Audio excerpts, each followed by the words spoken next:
nincede ntweni urathi kabophisa namsebenzi into endizakwenzana zakufaka amapoliseni uzawuthi akekho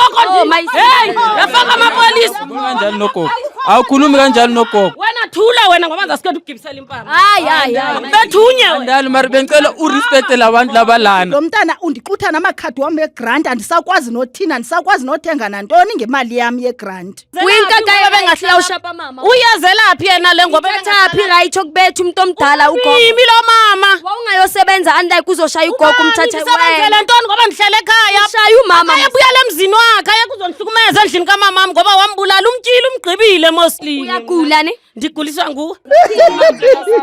ibuhlungu le nto endiyenziwa kulo mntana niyayibona le nto endiyenziwa kulo mntana ibuhlungu le nto endiyenziwa kulo mntana wagqiba bulala umntana kuphinde uyazikhalisa